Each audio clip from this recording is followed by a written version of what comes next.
Welcome to the Charity Matters podcast. I'm Heidi Johnson, lifelong helper, nonprofit founder, and your host. I've been interviewing the helpers for a decade with my blog, and I'm so grateful to now be sharing their inspiring conversations on our podcast. Join me as we learn the challenges and stories of innovators, entrepreneurs, and modern-day heroes who set out to solve the problems of humanity. Today, our guest is Hal Hargrave, the founder of the Be Perfect Foundation. Hal shares with us his inspiring journey from a 17-year-old boy to a nonprofit founder and the trials and tribulations that he's faced in starting a nonprofit that provides direct and emotional support for people living with paralysis. This is a conversation you're not going to want to miss. Hal, I'm so excited to have you on our podcast today. It's so exciting. I know in full disclosure, we've talked before, and you and I have talked about some of these things, but I think a lot of the people who are listening have not. So I'm really excited to share a little bit of your journey and a little bit about the Be Perfect Foundation. Well, thank you, Heidi. Yeah, it's a pleasure to be on, and honestly, to kind of get the knock on the door, the ring of the doorbell for something like this. It's nothing you shy away from. You see that face come up on the Ring camera, and you're like, you come running to know it's going to be the greeting you want to get, and you're definitely going to want to respond congruently. So here I am. Well, we're so thrilled. Yeah. We're so thrilled that you're here. And I have to say, it's serendipitous. I always think the people that end up in my path are not by accident.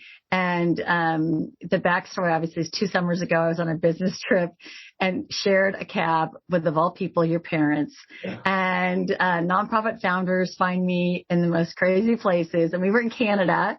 And your cute mom Lori said, you need to talk to my son, Hal. And so here we are. We've already had a conversation a number of times over the years, but I'm really excited to have it again today. So, I really am a believer that from a very divine perspective, these things truthfully aren't by accident. And for some reason, servant hearts and philanthropic minds cross paths and intersect, and you're kind of put face to face with people who are in your life at the right time to grow you within and without. And, I think this is one of those cases, and, the relationships built over the past couple of years. I just told the story to somebody yesterday of how you met my parents. And, I don't believe it was for any undue reason of other than we speak the same language, and we do. We're about the betterment of people. So, amen to that. Amen to that.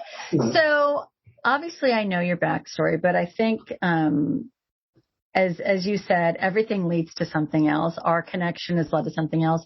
And obviously your backstory has led to your work with creating the Be Perfect Foundation. But why don't you share for everyone a little bit about kind of the path that you were on and the moment that it turned and the decision you made from that?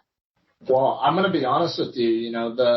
I have kind of 2 reference points of an aha moment in my life that are very congruently important in comparison to each other, that were in many respects the kind of reshaping of my life. And the first one came when I was a senior in high school. As a matter of fact, I was I guess you could say a younger individual who was set to go off and play collegiate baseball. Baseball really spoke to my heart in the form of something that took commitment and dedication, something that I had to find a role, play it to the best of my ability, team player mentality, insert adjective of what it means to be collaborative, so to speak. And my senior year, I didn't really see eye to eye with the coach's vision of my role on the team. And as that season wore on and it came down, ironically enough, to the very final game of the season, I remember sitting on the bench and the light bulb literally went off, and it was almost like,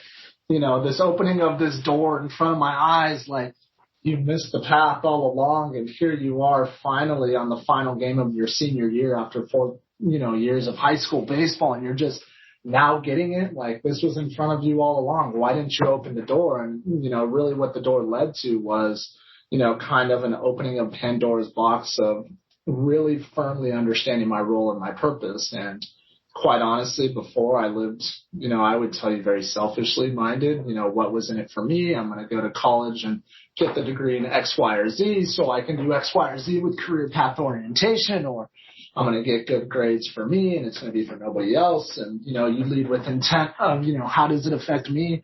And I'll be honest with you, I don't think anybody ever pinned me to be somebody who was necessarily selfish, at least outwardly, or somebody that was, narrow-minded. But you were a 17-year-old boy. Of course. And that's how 17-year-old boys are, Hal. As the mother of 3 of them, yes, that's just how they are. Yes. And so that manifestation in that moment of sitting on the bench on the final game of my senior year while my other fellow senior peers are on the field, it was an obvious moment to me to look at and say, maybe your role isn't what you think it is. Maybe it's to be, removed and be the one of visibility and of clarity and the one that has eyes on people, that's taking direction of where the turmoil's at. And you can immerse yourself as a fix-it person into those areas that lack space, and those areas that need to be filled, and those areas that, have void that, are calling your name. And maybe you're not meant to be in the heart of it all at the front and center, but maybe as a removed bystander, you can gather and collect information as somebody who becomes very visual by virtue of what you tune your attention to and what you tune your detail to. So how much time between that sitting on the bench and kind of the turning point of things, without spoiling the story, which I want you to share, and I don't want to tell it? It was within months. It was within months because this was, mind you, a couple weeks left in my senior year. And when that light bulb went off, at the end of that game, I rose my hand, said, "Coach, I want to speak up." And I said, "Hey, guys, I just want you all to know this year taught me so much more than just how I could help the team win by virtue of what I did on the field. It was really what I could do off the field as a cheerleader, as an advocate, and as a supporter. That is my real role, and I realize that today." So let's fast forward. I never knew that part of the story. Totally, I only knew so I only knew the next part of the story. So tell us the next. So you go from there. You're getting ready to go to college. You're having your summer, and so I'm preparing for college, working in the family business with my parents, and mind you, throughout this summer, it was a summer of growth from the sheer mindset of everything that I did. It led with an intentionality of how could I influence and affect others along the way. And from a decision-making standpoint, I understood that my decisions had repercussions upon others. That was validated on July 26, 2007. I was heading up to Las Vegas working for my dad. I was taking, ironically enough, handicap-accessible bathroom partition equipment to a site in Las Vegas for Home Depot. My dad's company, a general contracting company, was converting Home Depot bathrooms to make them handicap and ADA accessible, which is something I have a far greater appreciation for now. But I like to really reference my accident in a very symbolic state of a metaphor for life, where when things are placed in front of us, oftentimes our natural reaction is to swerve and miss, because we're individuals who typically don't like conflict. We don't like obstruction. We like clarity. We like clear vision. Right. Something not in front of us. We oftentimes don't check the peripherals. It's very narrow-minded, so to speak. And lo and behold, my accident is symbolic of that, because there was a tire tread in the middle of the road, and my reaction was to swerve and miss. And, I ended up then losing control of a truck with thousands of pounds of material and rolling it 5 times and sustaining a spinal cord injury by virtue of the accident. But I look at that metaphor and I think to myself, and not from a standpoint of what if, but I take that learning point and I apply it to my now current and congruent, learnings of how I face things head on. Because when we face things head on, where our biggest fear is like what's going to happen next. And oftentimes we fear that when we are exposed to tough and difficult situations, that if we face them head on, it's going to cause more turmoil or more confusion or more construction in our lives. And the truth is oftentimes those tough conversations or those tough moments often lead to better things as it is, or a weight off of our shoulders, and we're oftentimes in a better place.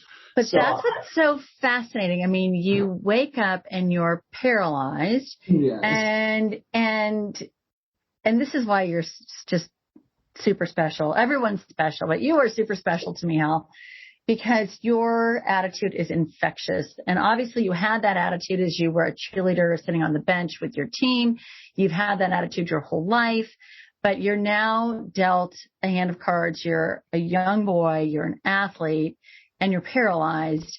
And you are just, your life's kind of blindsided. You just don't even know, right? You just, I mean, that's a big turn from the path that you were on. No kidding. And we automatically think, and namely as faith-based people, or one who are rooted in the faith-based mentality, is when those things like that happen, you automatically revert to like, what am I being punished for? Like, why me? Like, right. And the truth is 14 years removed from my accident now, I look back and I'm like, why not me? Like, what? Why not? Like, and I look at it and I don't look at this as like a have to type endeavor every day by virtue of my actions of what they resulted in. But now it's more of a mentality of like, I get to, not that I have to. And right. I deem it as like life's biggest opportunity, blessing, and the ultimate form of grace that was given to me was like, we know you think you're being punished, but the reality is you're going to be given a platform that few to little people ever get, or they even notice that they have in front of them.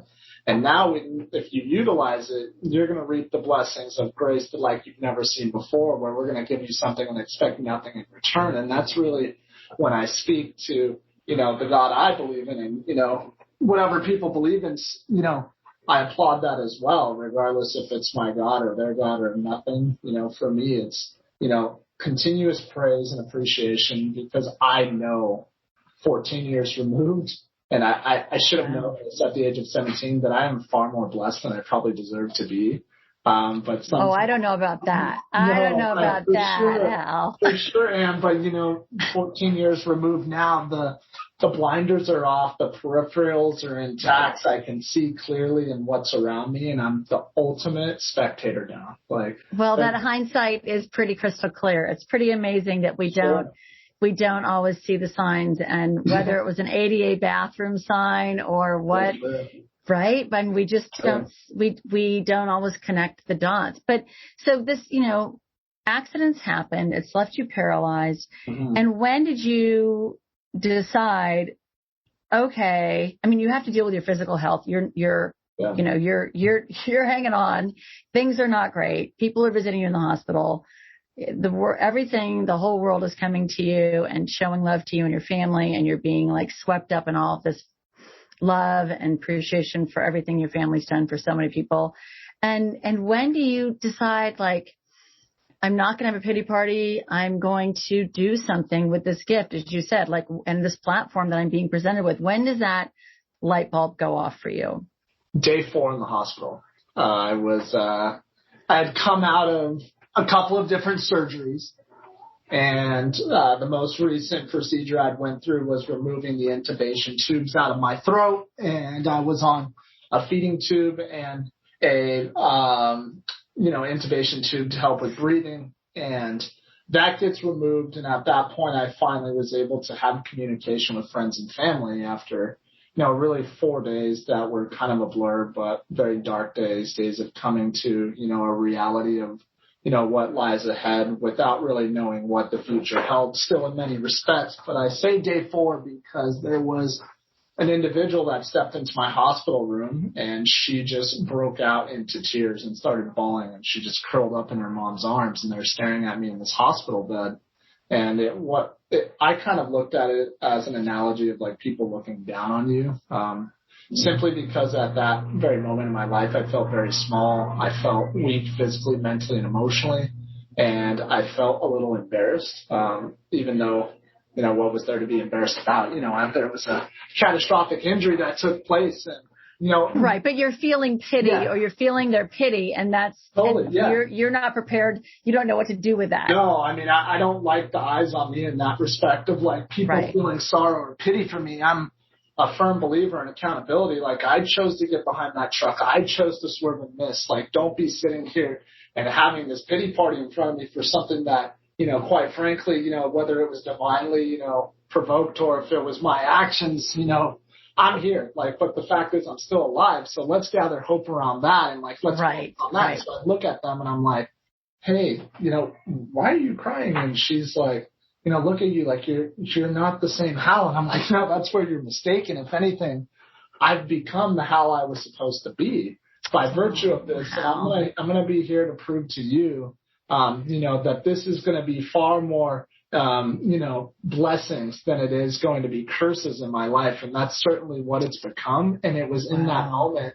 that it was the validating moment in my life of like, wow, my actions really do affect other people. I chose to swerve and miss. I got behind the wheel of the car, and now I have a person full of sorrow by virtue of that. And they're not even directly connected to this by virtue of, immediate family. And it was also very validating that the family you get to choose, which they are one of them, is some of the more important people in your life, people that, are characterized around good morals and values and that really speak to you. And I'll tell you, 14 years later, I have a whole community of those kind of people that they give me a reason to never stop, just only to continue to go, sometimes to a fault. But, I'm always thinking to myself, I'm never going to be on my deathbed looking back on my life saying, God, I'm exhausted. Thank gosh I'm heading out of the world right now. Nobody says that. People are always like, I want more time. I want more to do. I want more people to see. I want more memories to make. Right.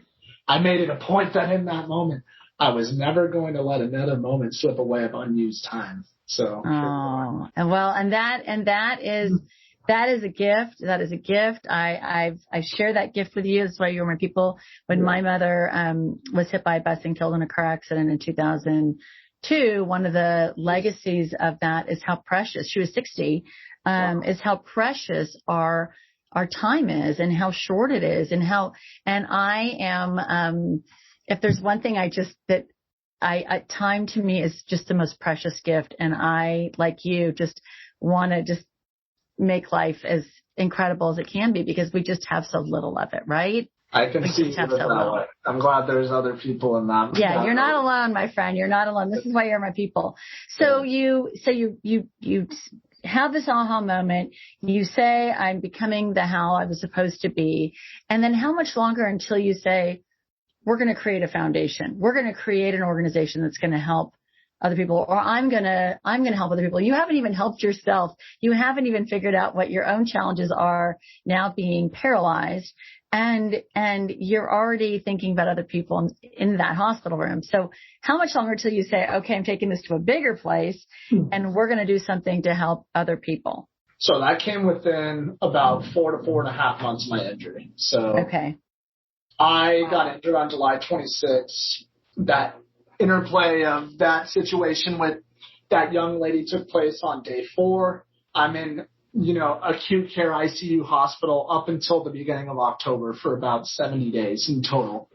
And I then embark on my physical recovery journey, seeking out, other interventions of rehabilitation and care in the outpatient setting.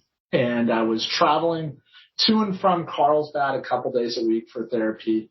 And I had actually brought that methodology from that program up to my hometown in Claremont, and had a couple of my own trainers train so I could train literally on Monday, Wednesday, Friday at home at my home gym, not at my house, but in the city of Claremont, as well as Tuesday, Thursday down in Carlsbad. And so it was a 5-day a week, and it still is 14 years later, 2-hour-a-day regimen of, working through the physical, mental, and emotional prowess of recovery and the trials and tribulations that come along with just everyday rehabilitation. And that's also congruent with people that are able-bodied. I mean, we also are all in a place of needing some sort of rehabilitation of the heart, mind, soul, emotions, mentality, or physicality of our body. And so this all culminated right around the holidays, believe it or not. And I was talking to an individual who was very less fortunate than me by virtue of 2 things. Number one, financially, he was really in a place that the injury and what came along with it in the form of expenses of therapy costs and medications and just really making ends meet was not feasible like it was for me by virtue of my family's dynamic and some other things that had happened to me. And then secondarily, his support system. And I hate to have looked at it in the form of comparison, but I think the comparison in that perspective gave me what I needed to see in the form of not everybody has what I have. And so I should be a contributing factor to trying to give them a bit of what I have to fill their cup. And I looked at this individual and I said, hey, man, like, I'll see you after the holidays. And this was after, a 2-hour therapy session down in Carlsbad. We're both on our way out the door. We're wheeling to the car. And he's like, no, you won't. And I'm like, what do you mean? And he's like, well, it really comes down to putting food on the table for the family. And that really comes first. Surviving comes first. And unfortunately, physical rehabilitation comes second. And I looked at my dad as the conversation culminated. I'm like, don't get me in the car.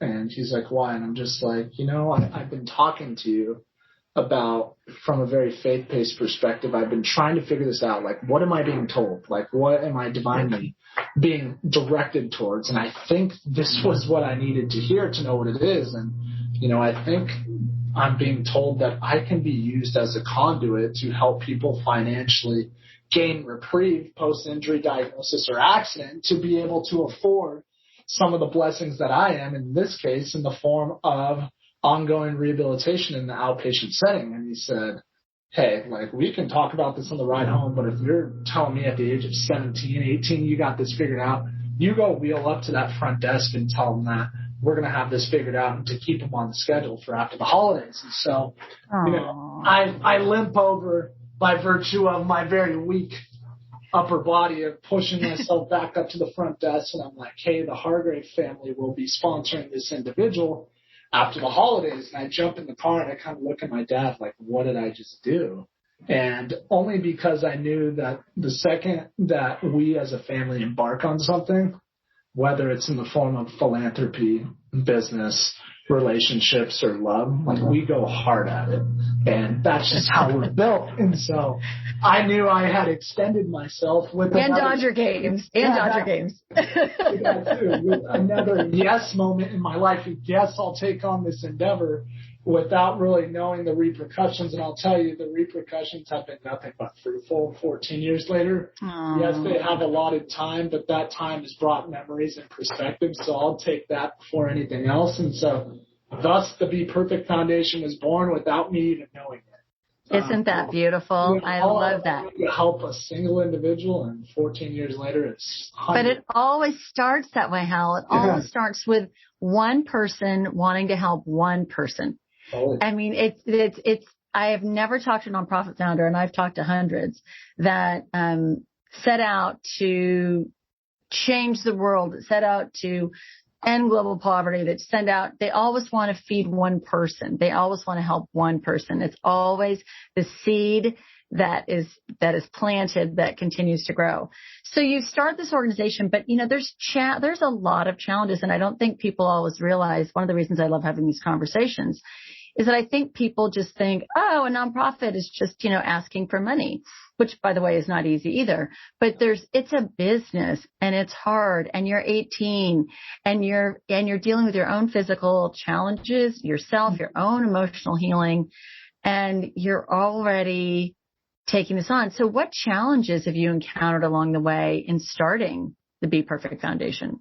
I think it was early on not necessarily a time orientation, but it was really from an infrastructure standpoint of how do we grow this organically without having paid staff, and, bless the individual's hearts that, start anything in the form of philanthropy or are involved in anything in the form of philanthropy, compensated or not. But I will tell you that the mission early on, and we've stayed true to it, 100% true to it as a family, is we will not have paid staff as a part of, our model and our infrastructure model of the Be Perfect Foundation. And it was with the intent because of a couple things. Number one, it was really taking to heart the mentality that we have so many blessings as a family that if this is our legacy and our philanthropic work, it's truly going to be philanthropic. We're not going to seek any, repercussions of further blessings of compensation when we're already in a far better place than most people are. And secondarily,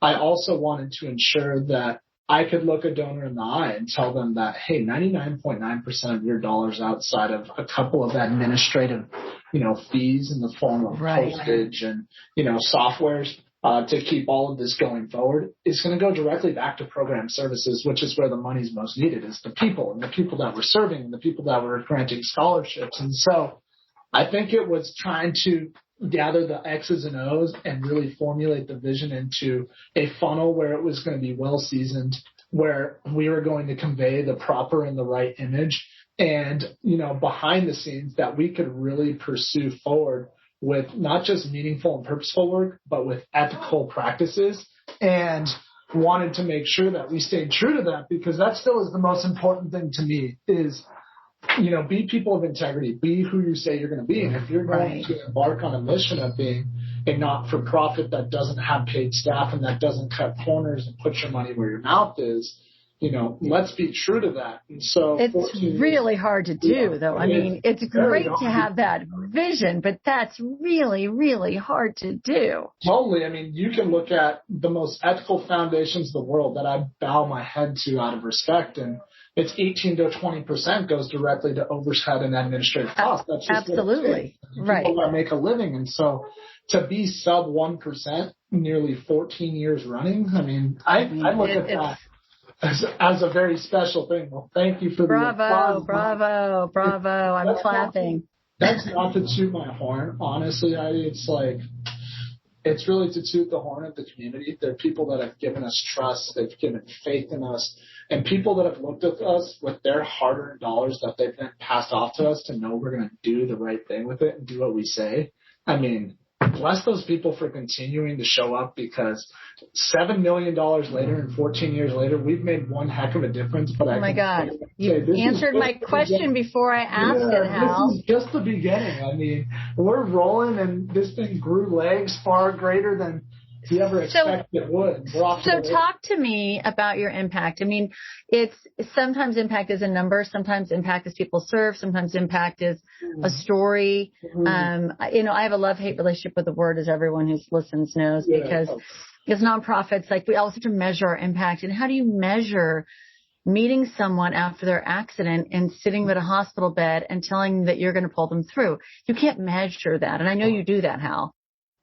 You can't measure the things that you've done for families and saying, we're going to pay for your therapy. We're going to make sure you have a car. We're going to make sure that you can get to work. We're going to make sure that you have your medicine. I mean, you can't measure that. So what do you think your impact has been in these 14 years? Besides $7 million, which is significant. Hello. Yeah, I mean, to not make it objective and to make it subjective and outside the box. I mean, yeah, you look at the $7 million, fine. But honestly, what are you doing with that to make a difference is where it really matters. And so when we look at it subjectively and we look at it case by case of in the Southern California area alone, I'll never forget what I was told, in reference to Southern California and our market down here.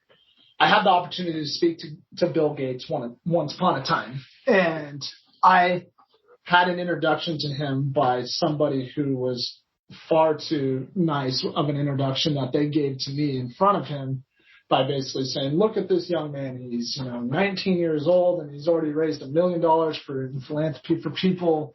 Can you share some words of advice with him? And so we had this, interplay, and he said, how I never got involved with philanthropy until I was 40 plus years old. And he said, so hats off to you, but if I can give you something in the form of direction, it would be this. He said, there's no question that there's problems out there, and, that's generally how a philanthropy or something in the form of an initiative starts, is identifying a problem and trying to find a solution to solve it by virtue of, financial avenues that can give people reprieve and, put them in a better place. And he looked at me and he said, make your problem narrow and be as best as you can be at it. Kind of like the In-N-Out model, just really having a small menu and staying true to it, knowing you're darn good at it, and execute it as best you can. And so I really went narrow with not necessarily like the thoughts, but narrow by virtue of, what the problem was going to be, the demographic we were going to serve. And I wanted to be known that we could be the best and most reliable at that in the Southern California community. And so you can look around and we can all find problems in our own backyard. And don't get me wrong. I mean, the Susan Komen's breast cancer awareness of the world, the American Red Cross. Right. There's 1.7 million problems. So nonprofits. There's tons of them. And so how are you going to identify the problem and put your spin on it to solve it charismatically, ethically, morally sound? And the way that I can tell you I measure that now is I measure it by virtue of not just our ethics, and that would be measured internally, but externally with the people that actually matter. I would say it's the appreciation and the gratefulness, not only that we get from the people that we serve, but our donors. Somehow our donors feel like they're the benefactor. They come to us. Well, they're changing people's lives, and they can see. They can see. I mean, first of all, you can go to a physical place and you can see people who've been paralyzed working out. You can hear their stories. You can talk to them. You can. Everyone has a story, and everyone has a story of how you Be Perfect has helped them and guided them to a place of joy and healing and positivity. And it's not just about, as you said, just giving them their workout. There's so much more that you guys do. For the reasons you just said, like point blank in itself, are the exact reasons that we hold credibility in the eyes of our donors. They know where their dollars are going. They see it visually, which in a lot of respects, a lot of times we'll go to fundraisers or galas or we'll donate online or whatever it might be, annual giving or, large gifts. And sometimes we're scratching our heads saying, where was the end point to that? Where did those dollars end up? And that's where we try to be very transparent of like, it's right here. Come see it. You can see it visually. You can hear it out of our clients' mouths and see testimonials online. And, you can look at, our 990 form online and see the transparency there. And for us, the measurement for me, this may sound so self-serving, but you're asking me the question. I am. Somehow in the midst of all of this, 14 years later, I look back and selfishly, like, I've become the benefactor in this. Regardless. Isn't that what happens, don't you think, when you give? Isn't that the craziest thing? Yeah, people don't realize it's a drug, Hal. It's a drug, and you and I are addicted. It's a drug, and we're addicted. When you start giving and you start helping people and they start sharing their joy with you, there is no greater high that I know of that you want more.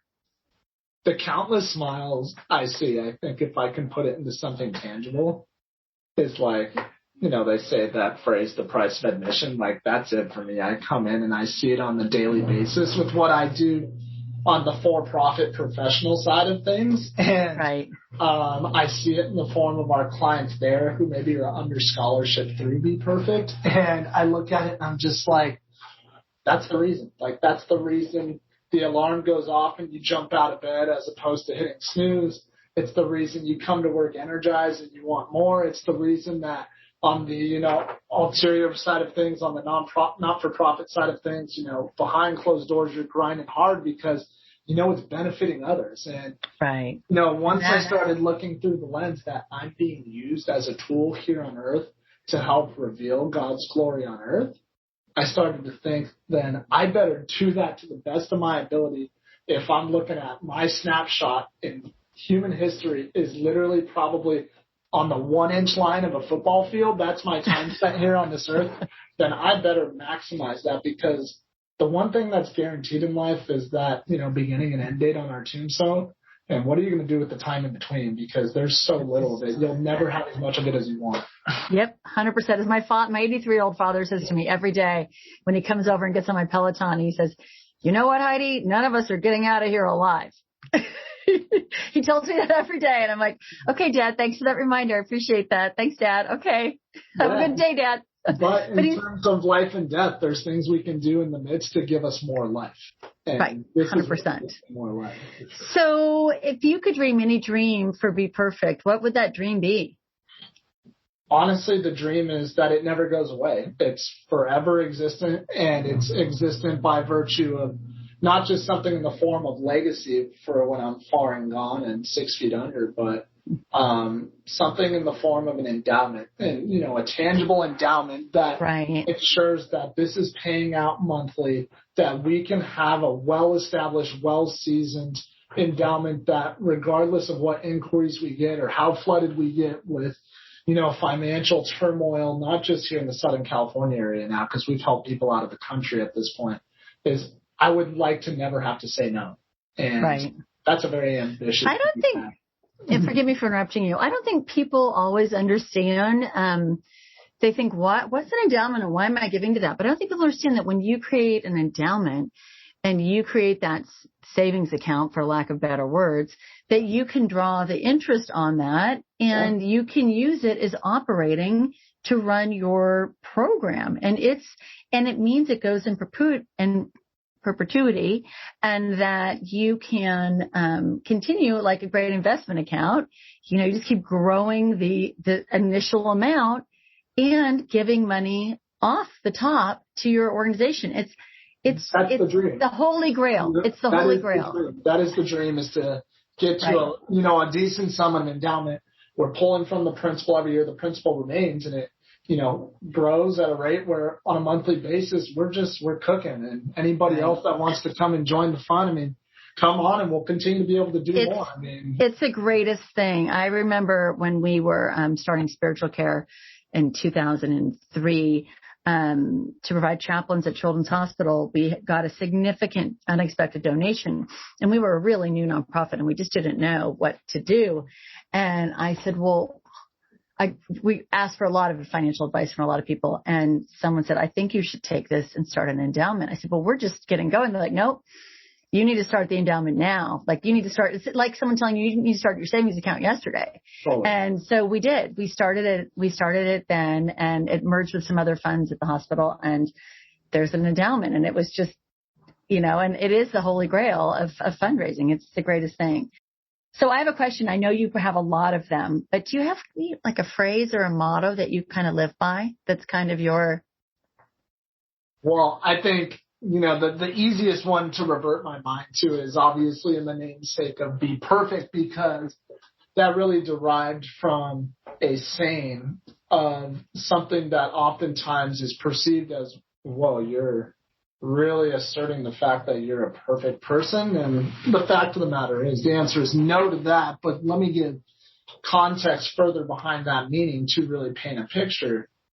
When we were coming up with a name for the foundation, it came around a time where there was a movie called Friday Night Lights, and this was a football movie based off of high school football in Texas. And Billy Bob Thornton plays the role of the real-life head coach in the late 80s, Coach Gary Gaines, who I've actually met in person, who heard about my story, invited me out, and that was a whole miracle and dream come true in itself. But nonetheless, there's basically a message that's delivered in that movie that this motto of being perfect is not about winning. It's about you with your relationship with your friends and family, and knowing that you didn't let them down because you were this person of integrity, that when you told them you were going to give it your all, you actually did just that. And so to put it in a very paraphrased statement, the idea of being perfect for me, as it's plastered on the walls behind me in here, is a constant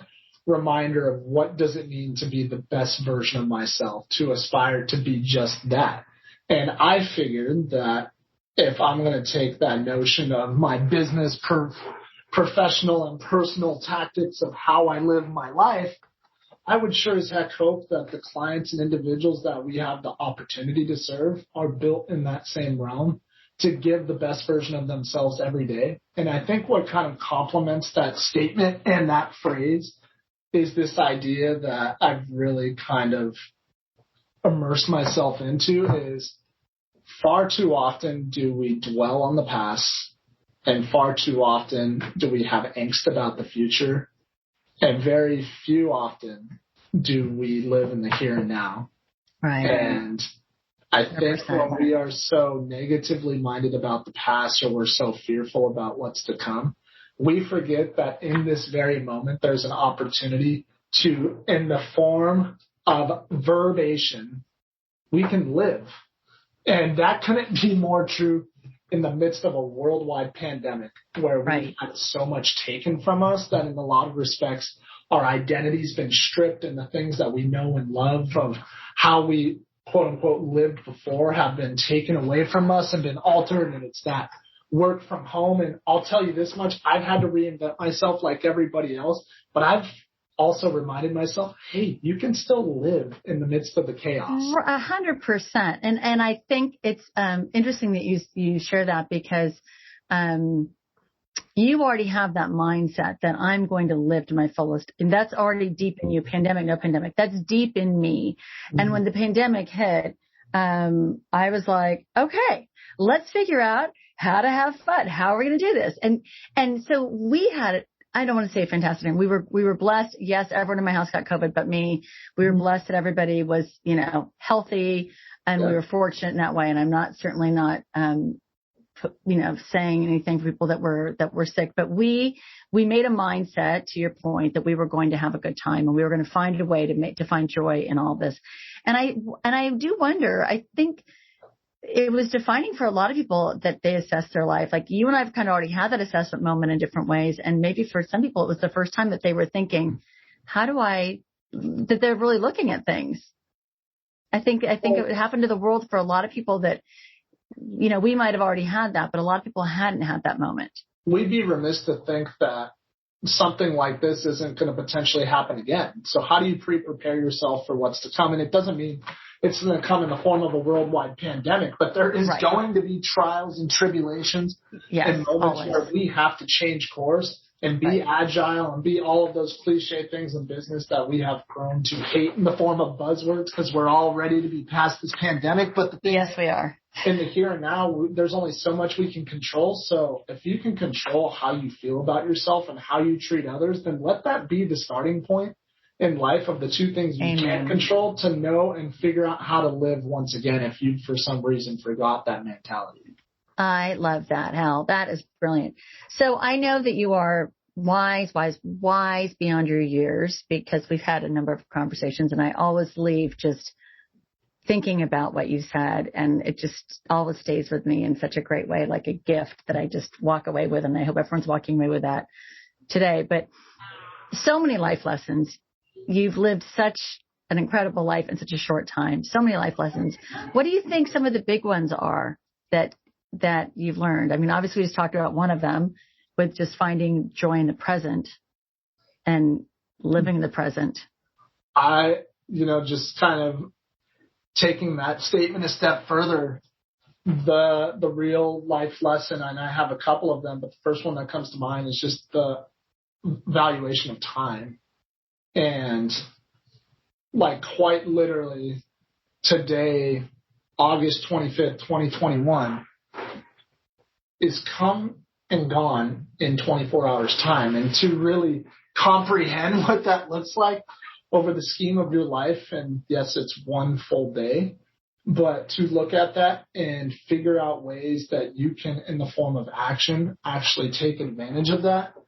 Far too often do we, for lack of a better expression, lose away that time out of distraction, out of fear, out of complacency, out of removal. And I'm just not willing to gamble on the fact that I'm going to be given tomorrow. And so in the construct of just time in itself, it's tough to flirt with the nature of how do you live in the present? How do you be here? How do you be committed to the current moment and give your all? And then how do you share the love to others that you want to so graciously shed light onto them of what they mean to you, the levels of appreciation that they hold, and show the love that you want to give them without being attached to your phone or something in the form of communication that pulls you away from the current moment of where you're at. And so it's a constant like yin and yang of where the balance really is at. But I'll tell you that I've never been so honed in on the notion of time is the most important thing, and what goes along with that sentiment is people.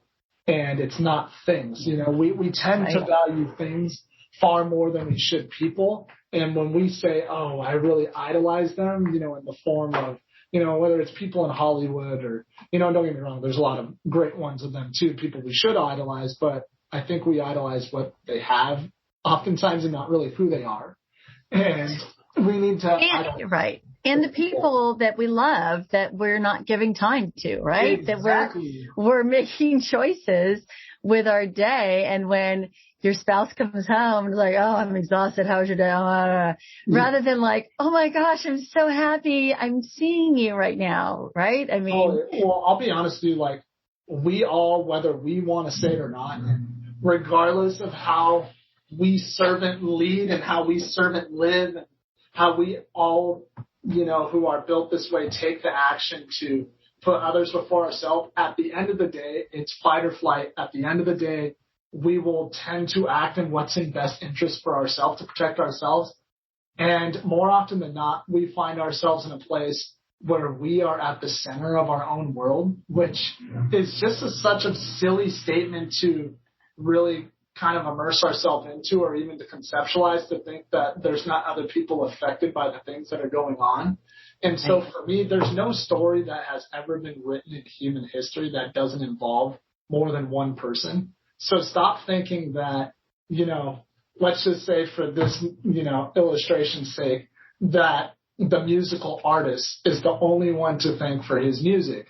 What about the person who, developed the pencil that he wrote with, or the person that developed the paper, or the idea's sake that came from the development of paper or pencil, or the inspiration behind his words or her words, or, it's right. always... The list goes on and on and on. Right. I mean, in that respect, start showing some humility and acknowledging the people that play the role in the story that they're helping write for you, and acknowledge that people are far, again, the most important thing that this world has ever had to offer. 100%. So remove yourself from the center of it, immerse people into the middle of it, and be the outsider looking in and absorbing all that information that all these great people around you have to give to, and then start living that way, and I promise you the world will still go around. Well, those are words to wrap with, because that is some good stuff. I told you I always walk away with like a present. It's like you're a gift with purchase. Like I feel like I get a little extra bonus when I walk away. And there are some rich treasures of gold that you've just shared. So I am so grateful for that. Please tell us how we can support Be Perfect, how we can donate, where we can find you, where we can learn more about your galas and your fundraisers and all the great things, and how we can be part of this amazing organization of family. Oh, man. Well, this seems awfully self-serving, but I'm going to deliver the information on account of I know it can help other people. So that's really where there you go. Okay. I'm so propelled to do so. So the Be Perfect Foundation can be found online at beperfectfoundation.org. Or you can find us on either Instagram, Facebook, or even Twitter. And, for informational sake, you can sign up for our newsletter through Facebook or directly through our website by just signing up for our mailing list. We do have an upcoming event on April 2nd of 2022. It's hard to already think that 2022 might be upon us. It will. I'll tell you this much, the Be Perfect Foundation annual fundraiser, in its previous 8 years, this will be our 9th annual fundraiser, has never had a year that we've had under 800 attendees and raised under $250,000, with 100% of those dollars going directly back to program services. And I'll tell you this much, it is honestly such a well-comprised program that gives you a takeaway and a feeling of like, I know where my dollars are going.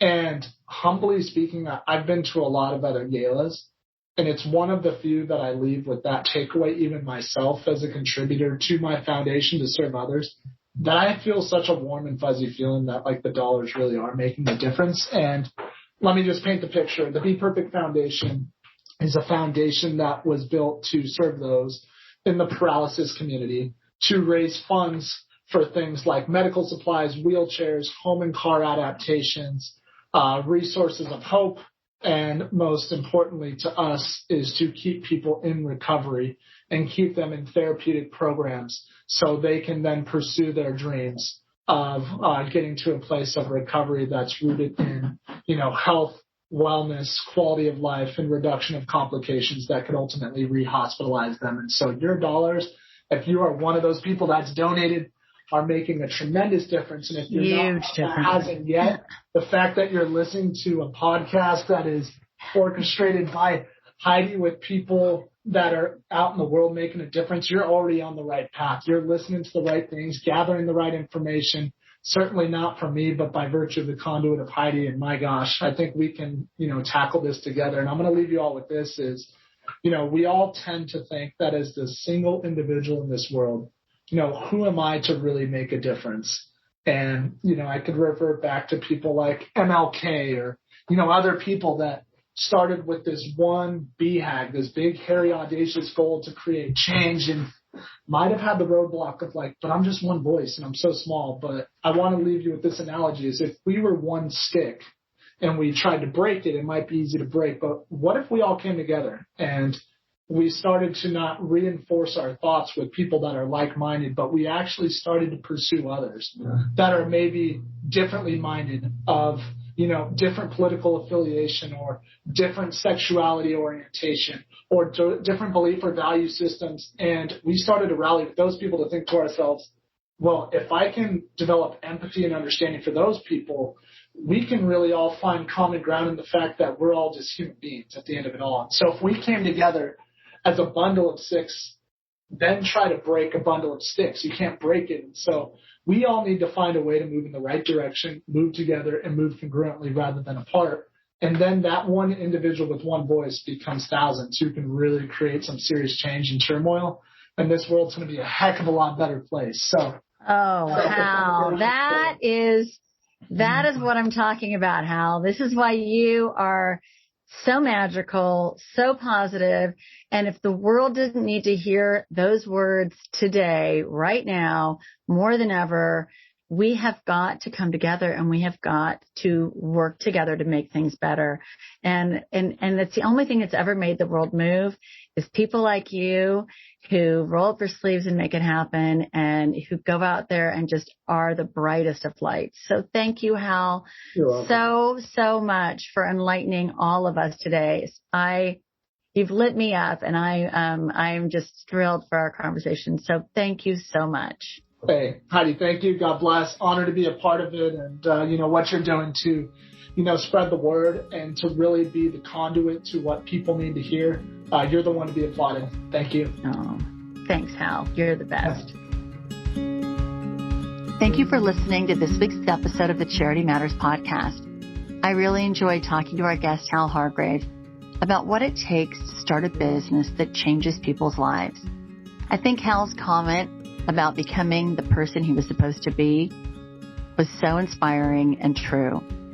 To learn more about people like Hal, these modern-day heroes and entrepreneurs, or if you'd just like to reach out to us, visit us at charity-matters.com or connect with us on Instagram at Charity Matters. If you enjoyed our conversation, we would love this if you shared it with your family and friends. And feel free to subscribe and go to Apple Podcasts and leave a 5-star review. Remember, together we can make a difference, one small act of kindness at a time. See you next time.